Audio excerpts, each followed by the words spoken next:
ये अनुसंधान के तहत जो है दोनों अनुसंधानकर्ता जिनकी गवाही लेना है, जिनको कांड के संबंध में कुछ जानकारी है, उनको बुलाने के लिए नोटिस दिया गया है। एक सामान्य प्रक्रिया अनुसंधान की है और उनको बुला के उनसे पूछताछ की जाएगी।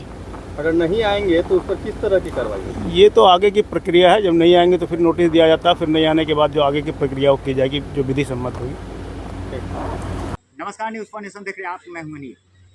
राजधानी पटना का चर्चित मामला, दो कोचिंग संचालकों के बीच का विवाद मामला जो है वो गरमाता नजर आ रहा है। इस मामले को देखा जाए तो बीते 2 जून को ये पूरा मामला निकलकर सामने आया था, जहां पटना के कदम कुआं थाना क्षेत्र स्थित मुसल्लापुर हाट के 2 कोचिंग संस्थानों के बीच में विवाद हुआ था और इसी विवाद में खान ग्लोबल कोचिंग सेंटर के ऊपर पत्थरबाजी करने और तोड़फोड़ करने का एक मामला निकलकर सामने आया, जिसके बाद कदम कुआं थाने में 2 मामले दर्ज किए गए। दरअसल पहला मामला ज्ञान बिंदु जीएस एकेडमी और खान सर के ऊपर दर्ज किया गया, जो खान ग्लोबल कोचिंग सेंटर के गोली चलाने मामले को लेकर 2 गार्डों को गिरफ्तार भी किया गया। तो दूसरी तरफ देखा जाए तो इस मामले में बड़ी कार्रवाई पटना पुलिस की हुई और ज्ञान बिंदु जीएस एकेडमी के डायरेक्टर सहित 2 अन्य लोगों को गिरफ्तार कर जेल में भेजा गया।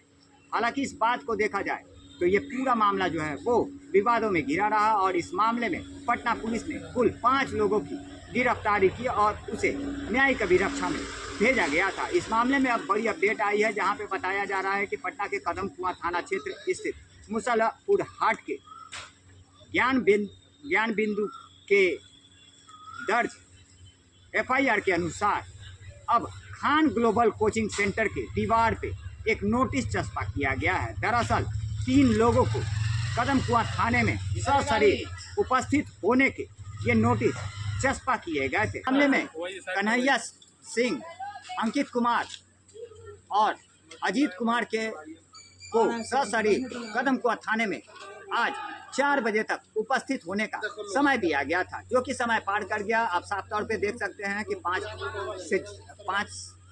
बज गए हैं और अभी तक यहाँ पे कन्हैया सिंह सहित दोनों आरोपित जो है वो यहाँ उपस्थित नहीं हुए। ऐसे में देखा जाए तो पटना पुलिस की कार्रवाई अब कही जा रही है। फिलहाल इस मामले में भी अब संज्ञान लेते हुए क्या कुछ कार्रवाई होगा, आइए पहले सुनवाते हैं क्या कुछ इस पूरे मामले की जानकारी देते हुए पटना टाउन डीएसपी राजेश रंजन कह रहे हैं।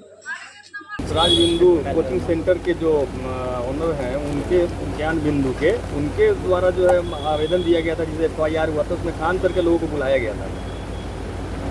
ये अनुसंधान के तहत जो है दोनों अनुसंधानकर्ता जिनकी गवाही लेना है, जिनको कांड के संबंध में कुछ जानकारी है, उनको बुलाने के लिए नोटिस दिया गया है। एक सामान्य प्रक्रिया अनुसंधान की है और उनको बुला के उनसे पूछताछ की जाएगी। अगर नहीं आएंगे तो उस पर किस तरह की कार्रवाई होगी? ये तो आगे की प्रक्रिया है। जब नहीं आएंगे तो फिर नोटिस दिया जाता है, फिर नहीं आने के बाद जो आगे की प्रक्रिया वो की जाएगी, जो विधि सम्मत होगी।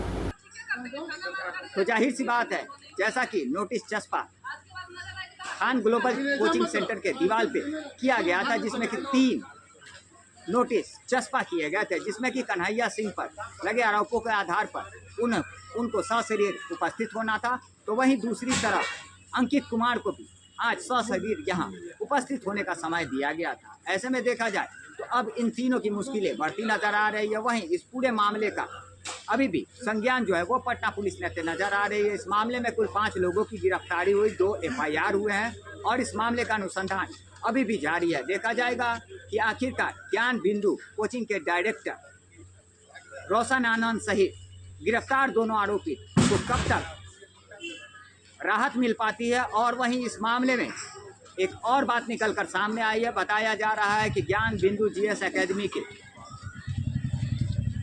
रोशन आनंद के भाई की मौत जो है वो संदेहास्पद स्थिति में नेपाल में एक होटल में हो गई है, जो कि कहीं ना कहीं इस दोनों कोचिंग सेंटर के विवाद में आरोपित थे और फरार चल रहे थे, जिस मामले में अब कहीं ना कहीं उनकी मौत की बात जो है वो निकलकर सामने आ रही है।